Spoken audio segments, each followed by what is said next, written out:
Hello and welcome to the channel Narmada man. इस video में हम 2024 से पहले के हिस्ट्री के पीवाईक्यूज हैं उनको डिस्कस करेंगे। 2025 के की ऑफिशियल आंसर की अभी तक आई नहीं है, तो उसको हम बाद में डिस्कस करेंगे। सबसे पहला क्वेश्चन है गौतम बुद्धा को लेके कि उनको और किन नामों से जाना जाता है। तो इन्होंने ऑप्शन दिए हैं न्यायपुत्ता, शाक्यमुनि या तथागता। जो ये न्यायपुत्ता नाम है ये महावीरा से रिलेटेड है, क्योंकि उनको न्याय पुत्ता, पुत्ता का मतलब सन और न्याय का मतलब नया, या न्याय जो क्लैन है, तो सन ऑफ नया क्लैन भी इनको बुलाते थे। शाक्य मुनि बिल्कुल बुद्धा का नाम है। इसका मतलब जो शाक्य क्लैन है उसके मुनि से रिलेटेड इनका नाम है, तो शाक्य मुनि बुद्धा का ही नाम है। और तथागता जो नाम है वो बुद्धा बहुत सारे जो डिस्कोर्स देते थे उनमें खुद को संबोधित करते थे इस नाम से, तो तथागता भी बिल्कुल बुद्धा का ही नाम है। तो इसमें आंसर हो जाएगा 2 और 3। देन नेक्स्ट वी हैव, इन्होंने एक तरफ आर्कियोलॉजिकल साइट का नाम दे रखा है, फिर स्टेट दे रखा है और उसका डिस्क्रिप्शन दे रखा है। तो ये नए टाइप जो 3 कॉलम वाले क्वेश्चंस हैं उनमें से एक क्वेश्चन है ये। तो चंद्रकेतुगढ़ है, तो बेसिकली ये वेस्ट बंगाल में है, ना कि उड़ीसा में। ट्रेडिंग पोर्ट टाउन है, बिल्कुल सही बात है। तो पहला क्योंकि ये वेस्ट बंगाल में तो गलत हो जाएगा। सेकंड जो इनाम गांव है वो चालकोलिथिक साइट है, ये बिल्कुल सही बात है। ये जोरबी कल्चर है, उससे रिलेटेड भी है। तो जो डेक्कन प्लेट्यू और उसके आसपास वाला इलाका था वहाँ पे चालकोलिथिक पीरियड में जोरबी कल्चर डेवलप हुआ था, महाराष्ट्र में है, तो ये भी बात सही है। मनगादू जो जगह है वो केरला में है और एक मेगालिथिक साइट है। मेगालिथिक में क्या होते हैं, जैसे मैन आयर हो गए, या फिर जो बड़े बड़े पत्थर ऐसे लगा दिए जाते थे, अगर जैसे किसी की डेथ बुरियल है तो उसके अराउंड पत्थर गड़ दिए जाते थे, या ऐसे कुछ पत्थर लगा दिए जाते, तो इनको मेगालिथिक कल्चर बोलते थे, कि जो आदमी की डेथ के बाद उसके अराउंड पत्थर लगा देते थे। तो ये मनगादू केरला में मेगालिथिक साइट है। तो मोस्टली जो डेक्कन वाली साइट है वहाँ पे मेगालिथिक कल्चर देखा गया था, तो ये ऑप्शन भी सही है। सालीहुंडम, ये आंध्र प्रदेश में, ये बात तो सही है, लेकिन सालीहुंडम एक बुद्धिस्ट स्तूपा साइट है, ना कि रॉक कट के सरीन है। तो इस वजह से ऑप्शन 4 गलत हो जाएगा और हमारा आंसर आ जाएगा 2 और 3 ओनली। नेक्स्ट है कि मेडिवेल टाइम पे ये बोल रहे हैं कि किस रूलर ने पुर्तगीज को एक बट्टगल पे फोर्ट बनाने की परमिशन दी थी।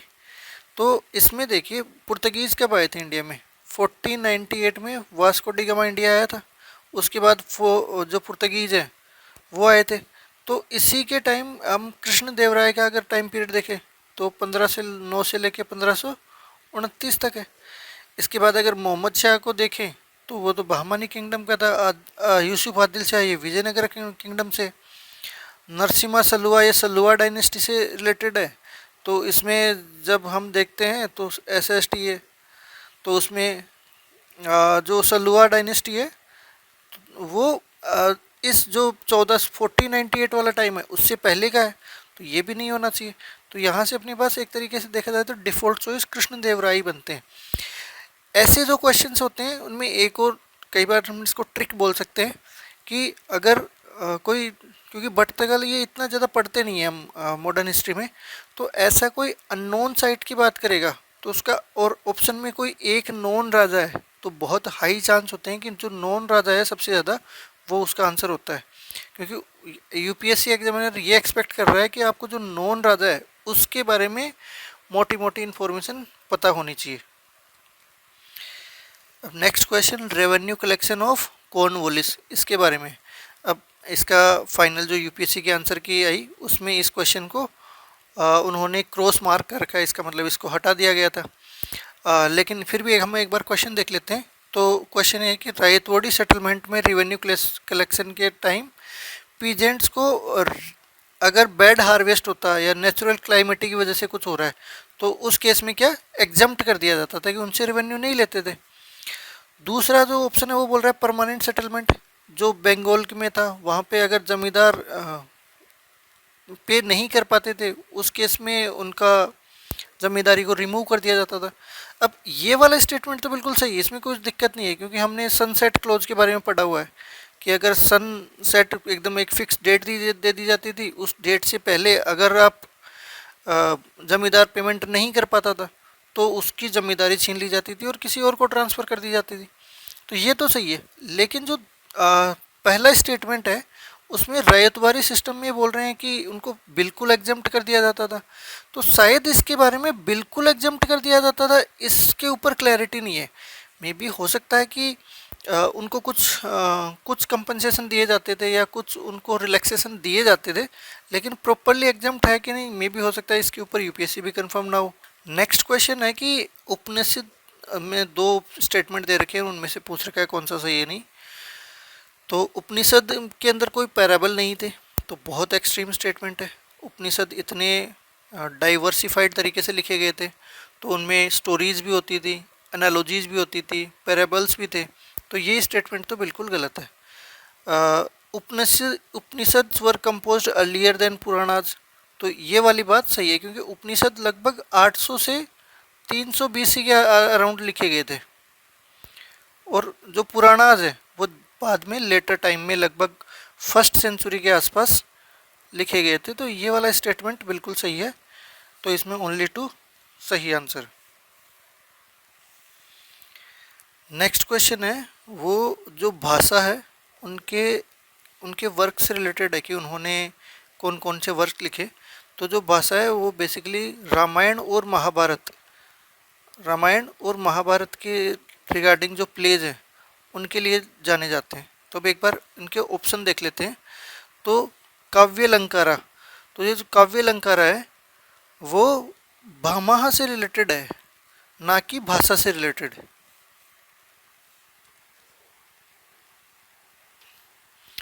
उसके बाद नाट्य शास्त्र है, वो बिल्कुल भरत मुनि ने लिखा था, तो ये अपने को पता होना चाहिए। मध्यम व्यायोगा, ये एक्चुअल में भाषा का ही लिखा हुआ है, और भाषा ने इसमें क्या किया है, जो भीमा और घटोत्कच के बीच का जो एपिसोड है वो इसमें घटोत्कच, तो इसमें उसके रिगार्डिंग ड्रामा है। तो ये जो मध्यम व्यायोग है ये किससे रिलेटेड है, ये महाभारत से रिलेटेड है। उसके बाद अगर हम महाभाष्य की बात करें तो ये अपने को पता होना चाहिए, महाभाष्य किसने लिखा था, पतंजलि ने लिखा था। ठीक है, तो इसमें आंसर क्या हो जाएगा, मध्यम व्यायोग। नेक्स्ट क्वेश्चन संघभूति से रिलेटेड है कि एक इंडियन बुद्धिस्ट मॉन्क थे जो 4th सेंचुरी में चाइना चले गए, तो इन्होंने किस बुक प्रजना पारमिता सूत्र एक महायान टेक्स्ट है, महायान टेक्स्ट है। और जो अपने संघभूति थे ये विनय जो पिता का है उस या विनय टेक्स्ट है उनसे रिलेटेड है। विनय कहते जो रूल्स थे संघ के उनसे रिलेटेड है, तो ये महायान टेक्स्ट है, तो इसका कोई लेना देना नहीं है। ठीक है, विशुद्धि मागा बुद्ध घोषा ने लिखा था, बुद्ध घोषा ने लिखा था, तो ये भी गलत हो जाएगा। सर्वस्तिवादा विनया, तो ये विनया टेक्स्ट है और इसका संघभूति से लेना देना है, तो बिल्कुल यही आंसर होना चाहिए। जो मॉन्क्स के रूल्स हैं, तो मॉन्क्स रूल्स हैं उसके ऊपर ये बेसिकली ये बुक है कि क्या क्या उनको रूल फॉलो करनी चाहिए, कैसे उनको कंडक्ट करना चाहिए अपना। ठीक है, और जो ललित विस्तार है ये एक तरीके से जो बुद्धा की बायोग्राफी है उसके ऊपर है, बुद्धाज बायोग्राफिकल टेक्स्ट है। ठीक है, तो ये भी नहीं होगा। इसके बाद हम 2023 से 23 के जो हिस्ट्री के PYQs हैं उनको देख लेते हैं एक बार। ये फैक्चुअल PYQ है कि धान्यकट्टा का रीजन था, ये एक प्रोमिनेंट बुद्धिस्ट सेंटर डेवलप हुआ किसमें, महासंघी काज में, तो ये कहाँ लोकेटेड था, तो इसमें आंसर है आंध्रा। तो ये बेसिकली आपको आता है तो आता है, नहीं आता है तो नहीं आता, लेकिन इसको याद कर लो। अब इसमें एक जो हमें याद करना है वो ये है कि भाई धान्यकट्टा और महासंघी काज इन दोनों का भी आपस में लेना देना है, तो ये फर्दर पूछ सकते हैं। फिर फर्दर क्वेश्चन है कि concept of stupa is Buddhist in origin. ठीक है, काफ़ी एक्सट्रीम है कि हमें स्तूपा ऐसे है कि एक आर्किटेक्चर स्टाइल है और ये सिर्फ बुद्धिस्ट में है, तो ये पता होना तो मतलब काफ़ी डिफ़िकल्ट है। तो इस क्योंकि एक्सट्रीम स्टेटमेंट है और एक ओरिजिन बता पाना बुद्धिस्ट है कि नहीं बुद्धिस्ट, जो इटसेल्फ जो रिलीजन है वो 5th-6th BC के अराउंड डेवलप हुआ था, तो ये स्टेटमेंट तो गलत हो जाएगा। स्तूपा जनरली है रेपोजिटरी ऑफ रेलिक्स, बिल्कुल जो भी बुद्धा के रेलिक्स थे उनको उनके ऊपर स्तूपाज बनाए जाते थे, तो ये तो सही है। स्तूपाज वर वो जो votive and commemorative structure in the Buddhist tradition, तो ये वाली बात भी सही है। तो इसमें जो ऑप्शन 2 एंड 3 है वो सही है, तो ओनली 2 इसका आंसर हो जाएगा। नेक्स्ट अच्छा क्वेश्चन है, इसमें पूछ रखा है कि भाई कोरुकोई हो गया, पोम्पुआर हो गया, मुचिरी है, ये क्या क्या है। तो ये बेसिकली पोर्ट सिटीज़ हैं, तो बेसिकली पोर्ट थे। तो कोरुकोई जो है वो पंड्या जो किंगडम था उससे रिलेटेड है, और यहाँ पर जो पर्ल और फिशिंग के लिए जाना जाता था। पोम्पुआर है, इसको कावेरी पट्टनम के नाम से भी जानते हैं, पट्टनम। ये बेसिकली चोला पोर्ट था। और मुचिरी है, ये आपका क्या है, ये चेरा पोर्ट है,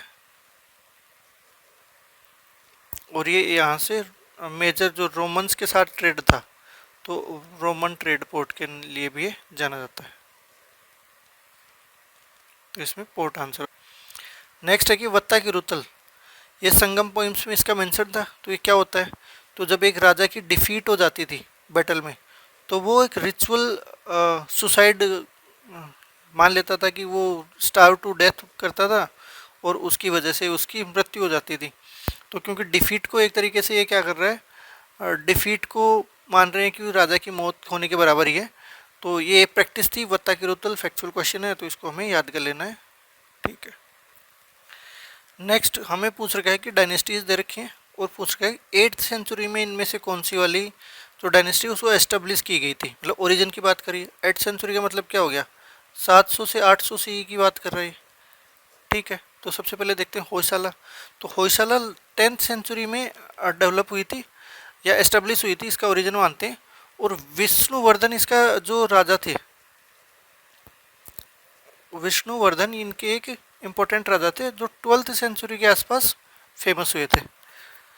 इसके बाद गढ़वाल जो डायनेस्टी है वो 11वीं सेंचुरी में लगभग 1080 CE के आसपास इसका ओरिजिन माना जाता है, और गोविंद चंद्र इसके एक फेमस राजा माने जाते हैं। ठीक है, जो काकतिया डायनेस्टी है वो 12th सेंचुरी के आसपास इसका ओरिजिन माना जाता है। ठीक है, और इसमें पीक करती है ये गणपति और रुद्रमा देवी। तो जो इसकी रुद्रमा देवी है वो इसकी एक फेमस रूलर मानी जाती है, 12th सेंचुरी के आसपास है, तो ये भी नहीं होगी, ये भी नहीं होगा। यादव्स हैं, यादव की जो राजधानी कैपिटल थी वो देवगिरी थी, और इनका जो ओरिजिन है वो लगभग 850 सेंचुरी माना जाता है, मतलब 9th सेंचुरी में, तो ये भी नहीं होगा, तो इसका आंसर हो जाएगा नन। नेक्स्ट जो क्वेश्चन है वो पूछ रहा है लिटरेरी वर्क और ऑथर की मैपिंग करवा रहा है। तो सबसे पहले पूछ रहा है देवी चंद्रगुप्तम और बिल्हाना। तो बिल्हाना की जो फेमस बुक है वो है विक्रम देव चरिता, विक्रमका देव चरिता। ठीक है, और जो देवी चंद्रगुप्ता है वो किसने लिखी थी, वो लिखी थी आपकी विशाखा दत्ता। ठीक है, तो ये वाला ऑप्शन नहीं होगा। फिर हमीर महाकाव्य, ये न्याय चंद्र सूरी ने लिखी थी, ये बिल्कुल सही बात है। और इसमें क्या है, जो रणथंबोर के जो राजपूत रूलर्स थे उनके में जो हमीर राजा थे उनके बारे में लिखा गया है। मिलिंद पन्हो है वो बेसिकली नागसेना ने लिखी थी। ठीक है, तो नागार्जुन ने नहीं लिखी थी, तो यहाँ पे यूपीएससी ने थोड़ा सा ट्रिक किया है, तो ऐसे क्वेश्चन से अपने को बच के रहना है, तो ये वाला भी गलत हो जाएगा।